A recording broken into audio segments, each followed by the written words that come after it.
price you pay to pursue your dreams. Grinding every day to get that dream. Ain't no holding back until you get your shot. One day you're gonna open your eyes and be on top. That's the price you pay to pursue your dreams. Grinding every day to get that dream.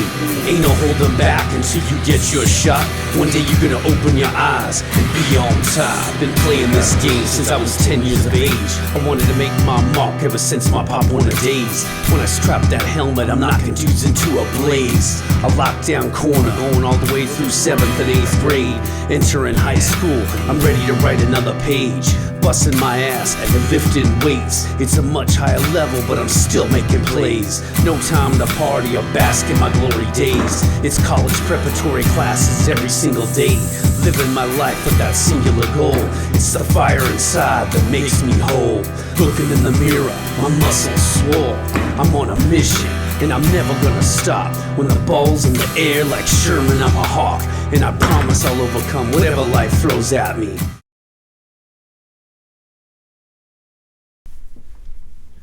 Welcome to the Ageless Movement Podcast. I'm your co-host, Scott Lohman. I'm Sang Poignac. All right, so today we are going to talk about a subject that I've been wanting to talk about for quite some time. And it really stems from what I see in gyms.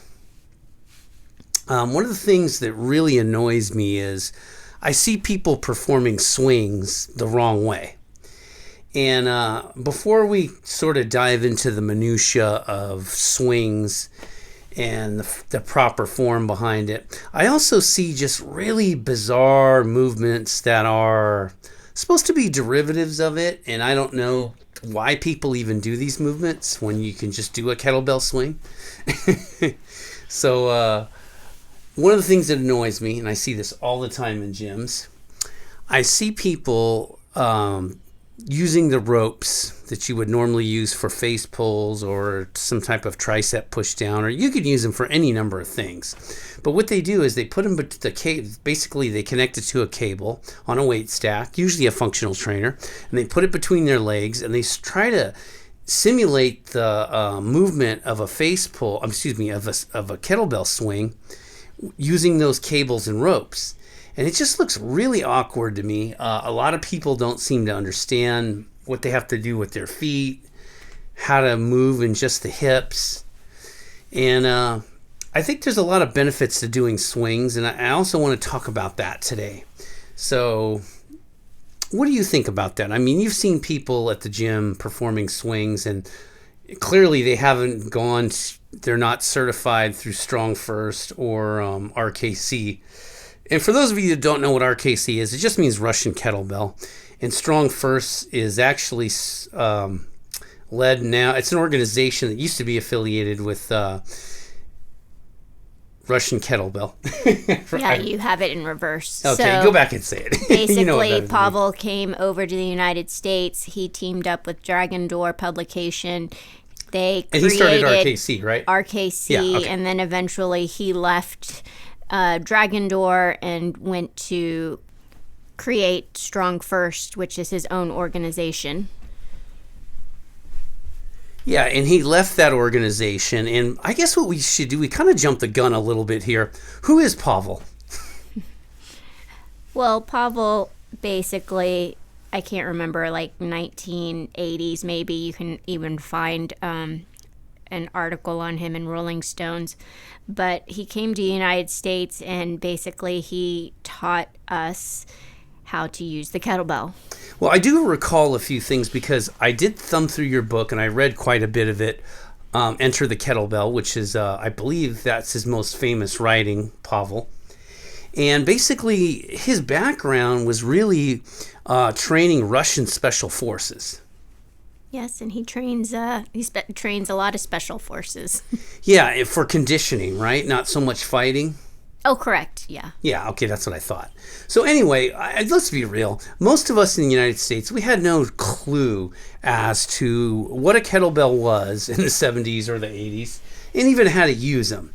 And for those of you that aren't totally familiar with the term dumbbell versus kettlebell, so for many of you, if you've grown up here in the United States, and you kind of cut your teeth in the 80s or the 70s, you probably have no idea what a kettlebell is. If you're younger, you clearly do, because that's just something that's come around in the last 15 years or 20 years or so. And essentially, kettlebells actually came before dumbbells, believe it or not. It sounds funny because in the United States, we associate the dumbbell first as like the first tool for strength training along with the barbell. But in fact, there were actually monks that used to lift these actual bells, and they looked like kettlebells, only they had an active bell on the bottom, and they were very heavy. And they would ring those bells to let the monks know it was chow time. And what essentially happened was, and I'm failing to remember the person that decided to start using this, but I believe it was a Franciscan monk that decided, hey, we can condition our bodies using these bells. So he devised a bunch of exercises like kettlebell swings to strengthen monks so they had some level of conditioning. And then over time, of course, dumbbells were later invented because they were symmetrical on both ends. And you're probably wondering, how did they come up with the term dumbbells? Well, dumb just meant silent. And they used to say back in the day, long before political correction, deaf, dumb, and blind, what they were really referring to is somebody who not only is blind, but is unable to hear without sound. So dumbbells, they should have called them like symmetrical bells, but for whatever reason, they got the name dumbbell, and that's because they don't make any noise. Whereas a kettlebell is an actual bell, and it makes noise. Back in the day. Way back in the day. Because now they're solid. Yeah, they're solid now. They look like cannonballs with handles on them. Okay, so if you're not familiar with what kettlebells are, you should really tune into this, because kettlebells actually, they have a lot of different uses. And the kettlebell swing is one of the main things that people do with kettlebells. And I think it's a very beneficial movement because it does increase power. Okay, and it's not to say that any movement you do with a kettlebell only increases power. It also can increase stability and strength. So for instance, if you deadlift a kettlebell off the ground like a barbell, well, it strengthens your hips and your posterior chain just like a barbell does. But the difference is you can also swing it with speed, and when you move mass quickly, that increases power. Perfect for a gait. Yeah, exactly. So let's talk about what a kettlebell swing actually is and how it can help the average person as well as the athlete. So, what is the kettlebell swing in a nutshell? I just think of it as a ballistic version of a deadlift with a combination of a plank at the top, and then you control it back in between your legs, and then you force it back out by using the power. Well, I say you drive through the ground, and then your hips power it through based on how well you are connected with the ground to create that power and force. And that's a really good way to describe it, actually. Also, you would, if you're actually using your hips correctly and your feet are driving into the ground, when the bell's coming back between your legs, you would want to engage the lats too. Is that correct? Yeah, that's correct. You're controlling, you're not just letting the force of the bell, the downward force of the bell, pull your spine through. You're actually assisting it to go back as far as you can so that you can feel your glutes and hamstrings, and then it will pull on your lats, and then you go to make it go out again, and then you have to catch it at the top, which is a really active plank, and you're trying, well, the way I do it, which is the Russian way, is I do not let it go above my shoulders. Oh, so, yes, that's right. If that were to happen, which is why I do this version, is because I want to be able to control it at the very top and feel my strongest plank, depending on how much power and force I can generate. And then I push it back down, and I don't let it just pull on my spine and drag me down. So there's a lot of dynamics that go into it. Yeah, that makes a lot of sense. And I will say this: one of the common movements that football players have traditionally done is the clean, what we used to call power cleans back in the day, and also a derivative of that is called the hanger clean. So basically, a power clean is when you pull the weight off the ground like a deadlift, but instead of just pulling it to a standing position, you're actually exploding the weight upwards and you're getting underneath it. And it's a very quick, explosive movement. It's great for developing strength in the glutes and the hamstrings and your hips. I used to do it all the time when I was playing football. It was one of my stronger lifts. And unlike the kettlebell, actually, when you swing a kettlebell, when you perform the power clean, your feet actually kind of hop a little bit because you're exploding off the ground. You are pushing off the ground, but you're also getting some air, and you get underneath the bar and, go to a standing position.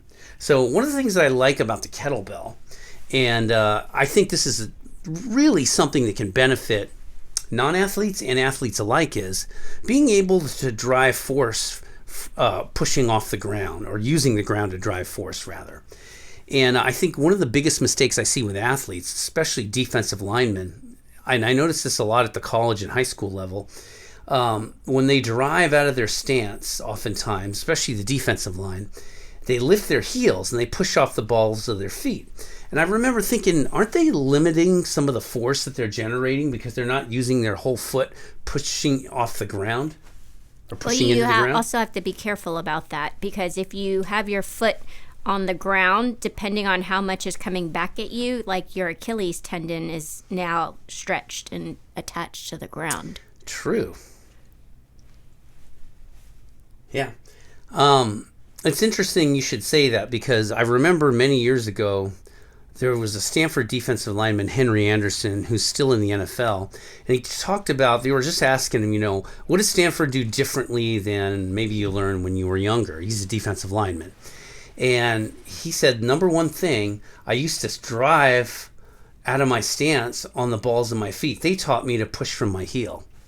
Okay. Because they generate a lot more force at that initial contact. And I think the kettlebell swings are really good for that sort of thing, because, and let's go back to the non-athletes, especially people that are middle-aged, and not just middle-aged, younger people too that aren't athletes, they oftentimes forget how to do that.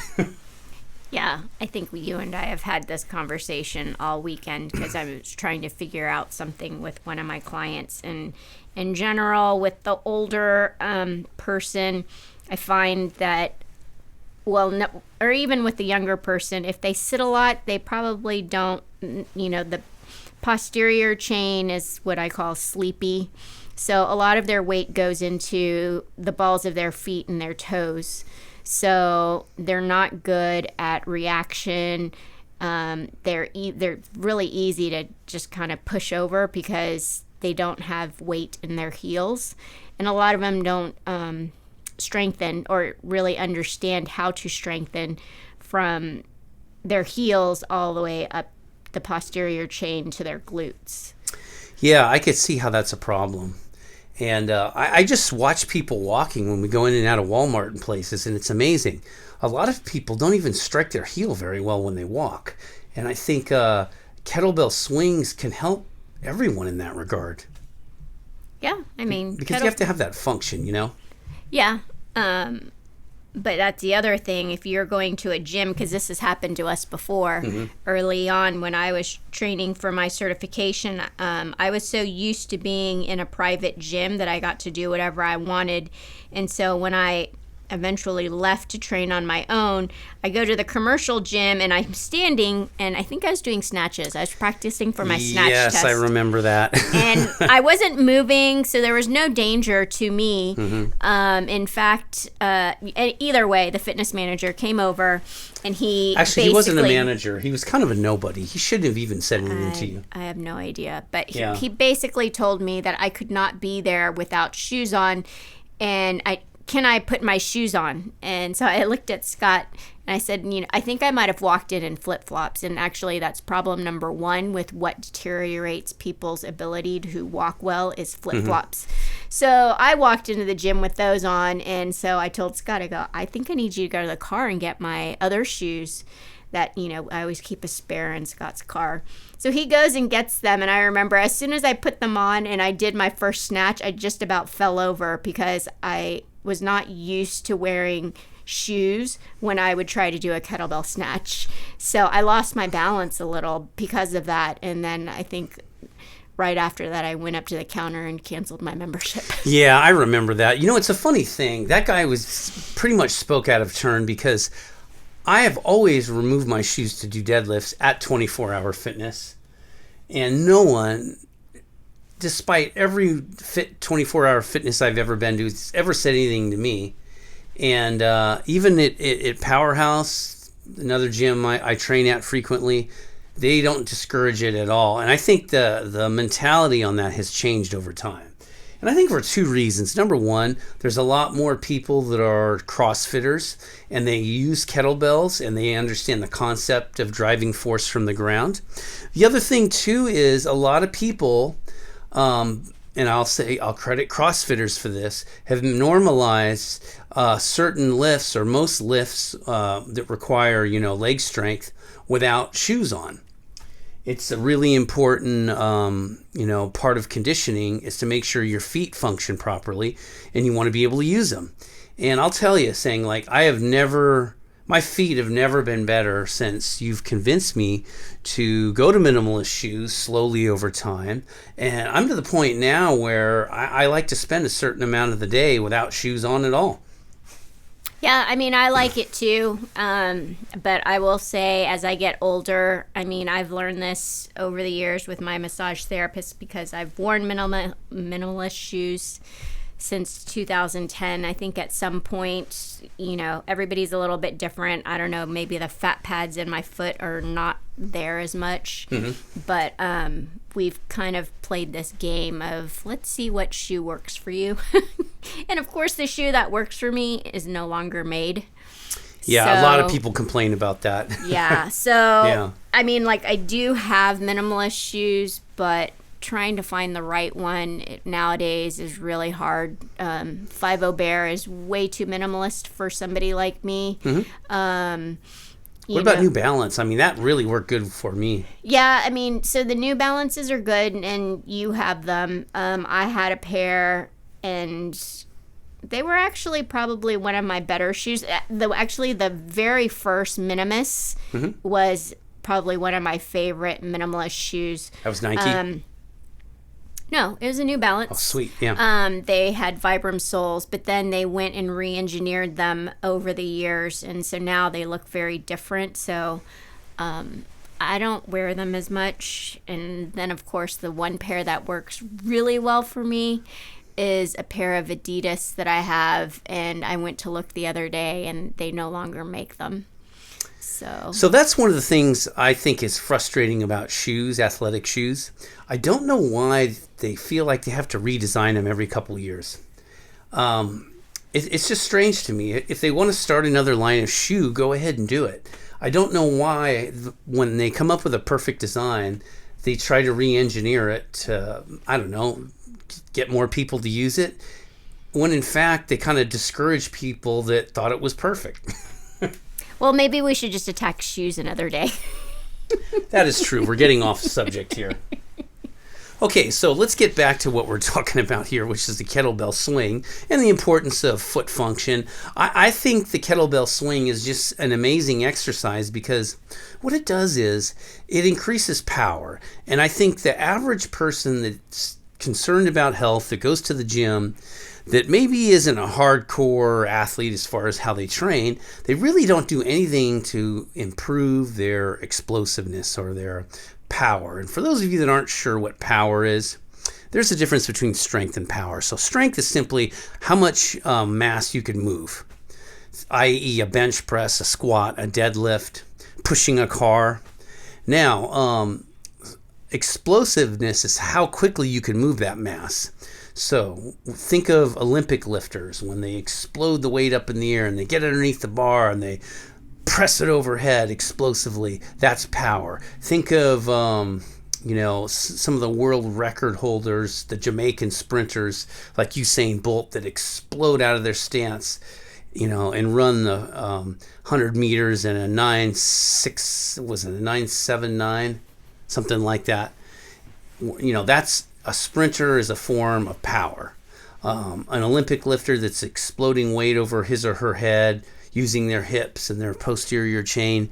A kettlebell swing, because it's popping the hips and exploding that weight forward and back. That improves power. And why is power so important? Well, many applications for it, right?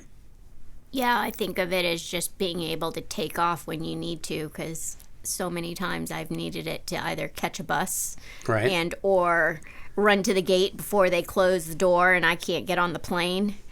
That's how I think of it. Or you're crossing the street and someone's asleep at the wheel, or they're looking at their phone and you got to sprint out of the way. Mm-hmm. It's important to be able to move explosively. If you're going downstairs or upstairs or on a trail and you slip, you can quickly recover if your body's used to moving explosively. Yep.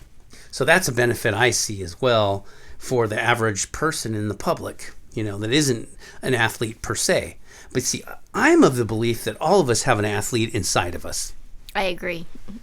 If you're human, you are an athlete. Yes, because our forefathers and mothers were athletes, at least good enough athletes for us to be here. Yeah, as long as you move around and you're not bedridden, you're some sort of athlete. Now, a lot of you are probably wondering, so Scott, you must do a lot of kettlebell swings. I was wondering if we're going to get to this one. Yeah, I don't do much kettlebell swings. I do explosive things, but like Sang said, and rather eloquently, a kettlebell swing is sort of like a deadlift, but with power and speed. And I do a lot of deadlifts. So that's what I work on. And I know you're going to say, well, that doesn't really help with explosiveness. But I do work on sprints. I do, in my corrective exercise, a lot of movement explosively. And that helps with generating power. So, yeah, I feel like I do work on power. I believe in kettlebell swings. I just don't do them as a regular part of my routine. But I do work the posterior chain, performing deadlifts. And I perform squats as well. Whereas the swing is probably one of my favorite things to do. Yeah, and I also do Turkish get-ups, and we'll cover that in another podcast. But I think if you're new to kettlebells, or maybe you're not new to kettlebells, but you don't do a lot of, I can't imagine somebody who's using a kettlebell and that's not your staple exercise. It's possible. Many people have bought the kettlebell not really sure what it does, yeah, or how and to that's use it. True, and that's the thing. So let's cover the form on it now. The other thing I notice when we're at the gym, and you could just tell somebody who's had no formal training from, a disciple of the Russian ideology, instead of using their hips with their arms straight and popping their hips forward explosively with the weight, what they'll do is they won't really use their hips and they'll just bend their knees. And it sort of looks like a combination of a squat and a front raise. Mm-hmm. And I just want to walk up to those people and go, bruh, do you realize what you're doing? That's a kettlebell swing and you're not swinging. So, yeah, there's a lot to the swing. I've been doing it for 11 years and I feel like I'm always learning something new. No doubt about it. So I just want to walk up to those people and tell them, use your hips, use your glutes, you bend your knees, but you don't need to bend them as much as a squat. I don't think they realize it is a hip movement primarily. And it's also good for the whole posterior chain because you are using your lats, you are using your middle trapezius and your rhomboids and all those upper back muscles, which are really crucial for posture. Yeah, I would say the other thing that, even if you see them using their knees, the question is going to be how they're using their hands, because I know when I'm cueing my class to do deadlifts on anything that they're holding the kettlebell, I always talk about crushing the handle or breaking the handle, and they look at me like That's the weirdest thing to say. I'm never going to break this handle. And I'm like, I'm not expecting you to break the handle. You I'm want grip expecting strength, you to basically use your pinky finger and be able to drive it downward so that you can engage with your lat. Which, if I were to say, I want you to engage with your lat, that's not going to happen either. So, well, that's a hard thing to teach a lot of people because they don't really know how to use their lats. Like if you were to walk up to the average person on the street and say, you know, contract your lats, use your lats to do a pull-up, they'd be like, my what? But interestingly enough, if you were to say use your pecs to do a push-up, most people would get it. It's funny how they understand how extensor muscles work, but they don't really understand how flexor muscles work. Well, I think today's discussion was whether or not one of my clients knew how to even use a stabilizer muscle. Yeah, that is true. So that's a whole nother topic within itself. Being able to engage your core for other movements, for multilateral movement. So, you know, what you're going to find out when you listen to our podcast, everything relates to everything else. Obviously, you can't perform a kettlebell swing if you don't know how to use your hips, if you don't know how to engage your upper back properly. And also, core strength is important because if you don't know how to use your core, well, what's going to happen? You're going to be relying too much on your erector muscles. Those are the muscles around your spine. And that's how people screw up their back doing these movements. And I've heard many people say things, even a world-class strength athlete, I'm trying to remember his name, who he was on the Joe Rogan podcast, and I don't think he's ever been world's strongest man, but he's always a contender, and it's not Brian Shaw. He's won several times. Oberst or Oberon or something's his last name. And he basically says that, you know, he doesn't recommend deadlifts for most people because he thinks you could, you know, of course, injure your back. And he's right. If you don't know how to engage your lats, how to engage your glutes and hamstrings, and make sure that your back's flat, not rounded, it's very difficult to execute that movement without straining something. But, you know, he mentions people do, you know, like football players in college do hanger cleans. You know, and that's true, but I wouldn't say that that's how every football program is. If you look around and you see what they do with training, everyone's kind of has their own ideology. And you'll see some programs use kettlebells quite extensively and use the kettlebell swing a lot along with the deadlift. And then some programs don't really use kettlebells very much. They just pretty much do Olympic lifts. And I've never really been a big fan of that ideology because you're just assuming that every one of your athletes has excellent thoracic mobility. And we talked about this in the shoulder podcast. Not everyone has that. Some people have to work really hard just to have a decent amount of mobility there, like myself. And that's where I think the kettlebell swing is such a good exercise because, you know, it can really help somebody sort of remodel their movement that doesn't necessarily have good thoracic mobility. Because as soon as you learn how to obviously control your shoulder blades, learn how to use your glutes and hamstrings and your feet, you can start really remodeling your movement in a very positive way. Yeah, and that's something I would definitely consider if I was a strength coach. And not just for football, for basketball, for any movement that requires, any sport that requires explosive movement. Hell, tennis players could probably benefit from it. I was just thinking about the tennis player because that's all explosion. I used to train somebody who loved to play tennis, and of course it never fails. Double hamstring pull is actually how I started with him. Oh, wow. Okay, yeah. So explosion was definitely not his thing. But you have to be able to do that in tennis. No. I mean, you gotta chase balls. He wasn't good at it, and then okay. of course that's how he gets hurt is when he plays tennis, because the only time that he is explosive is when it's required to go after the ball. Yeah. So. Cool. So anything else you want to add to the swing or talk about with the swing? No, I think in the past I've said it. You can't get strong if you don't have a good connection with the ground. So swing is probably so high up in the exercise chain that, I mean, if you don't understand that statement that I just said, then I probably would not go to a swing. Yeah, and that's what I was making reference to with the world's strongest man athlete.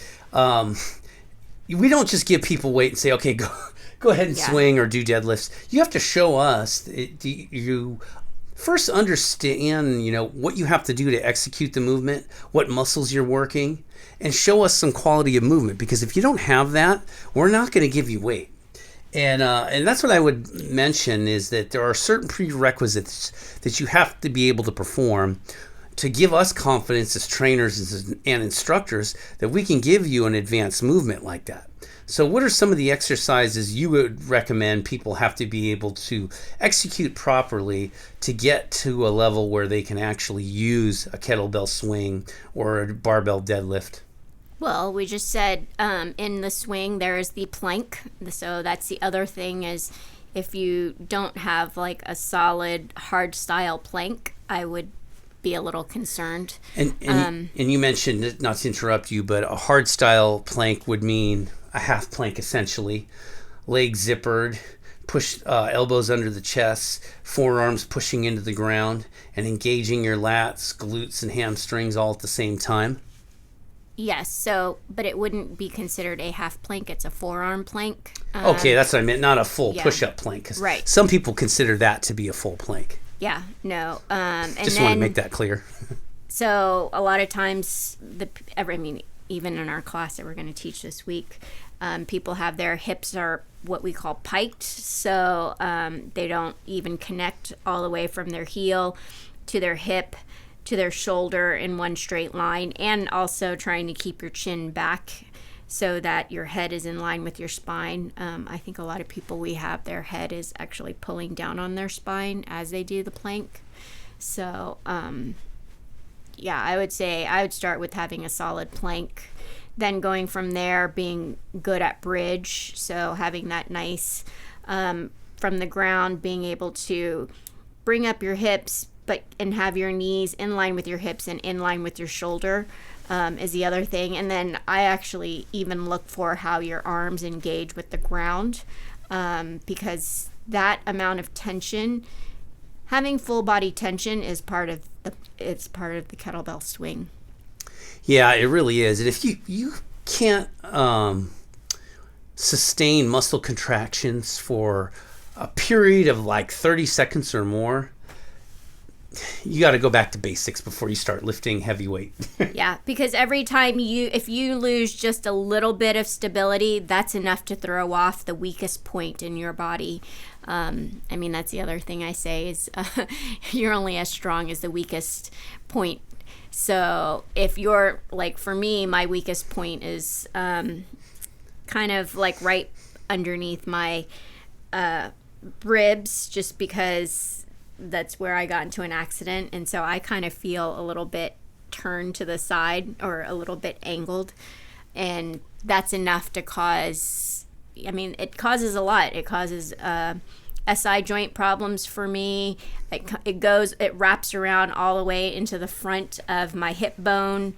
It can affect psoas. So that's the good part, is I know when to stop. So yes, and that's a hard thing for a lot of people. I think I've made mistakes like that in the past where I didn't know when to stop or didn't listen to that voice. And then, and even if you get to that point, like, what do you do after that?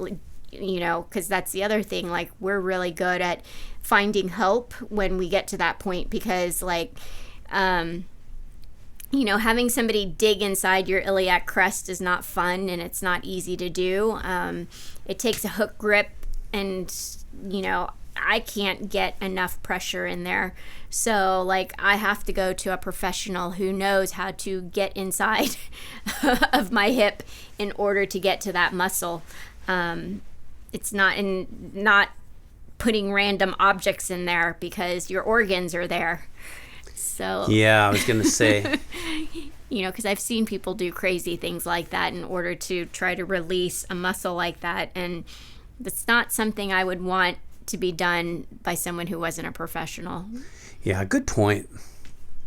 So yeah, we've established you have to be able to perform a plank correctly. I think even a pelvic bridge with good form, being able to do single leg bridge or what we call the marching bridge that strengthens the multifidi.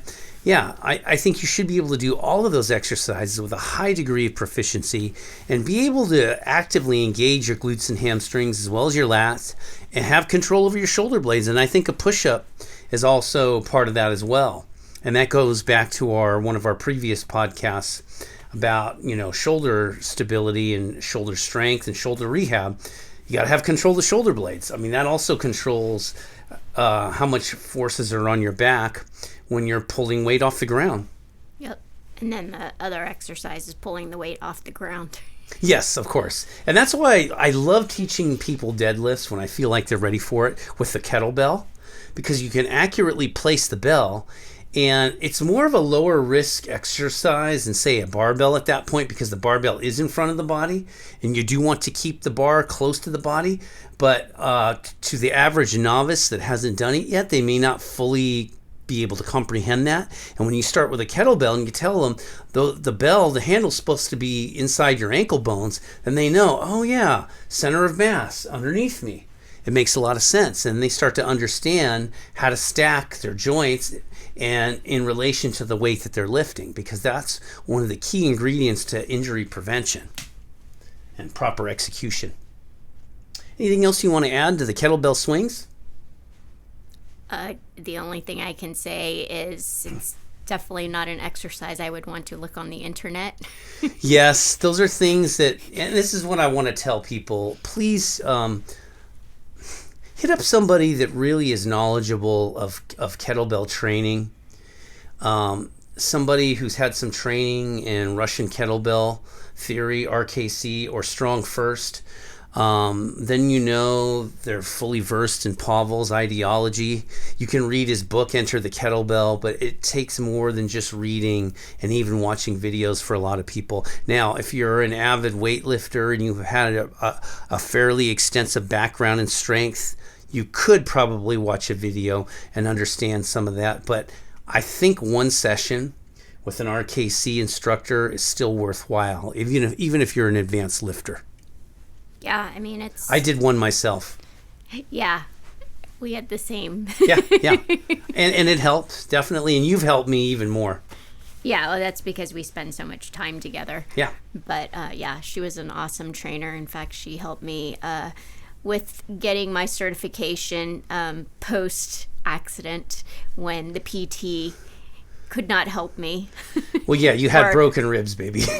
well, he didn't really want to help me either, because Yeah. I told him repeatedly, like, I need help getting back to function, not just managing pain.